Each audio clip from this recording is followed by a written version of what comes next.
In the silent deserts of Arabia, a man would appear who would change the destiny of humanity forever. His message would destroy idols, unite tributes, and guide billions of hearts towards one God.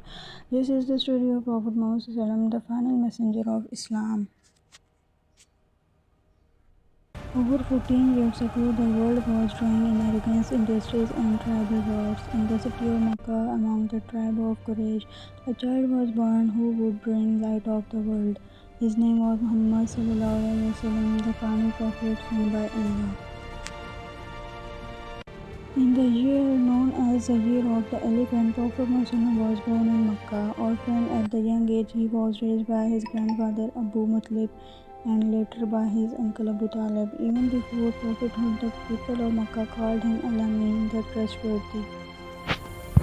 At the age of 40, he would retreat often to the cave of Hira, seeking truth and reflection. One night, the angel Jibril appeared and commanded him read. This was the beginning of revelation as mentioned in Sahih Bukhari.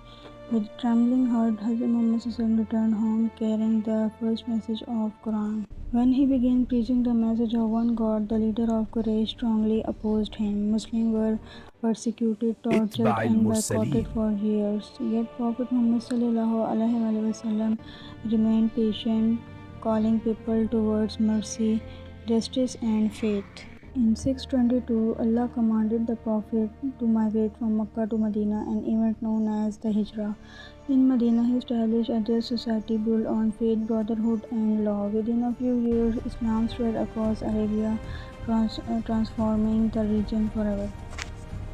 In the 8th year after Hijrah, Prophet Muhammad returned to Mecca with a powerful yet peaceful army. Instead of revenge, he forgave his enemies and purified the Kaaba from idols. Mercy, not conquest, became the symbol of Islam's victory. Prophet Muhammad lived a life of humanity, patience, and mercy toward all people. His message remains clear: worship one God, uphold justice, and show mercy to all humanity.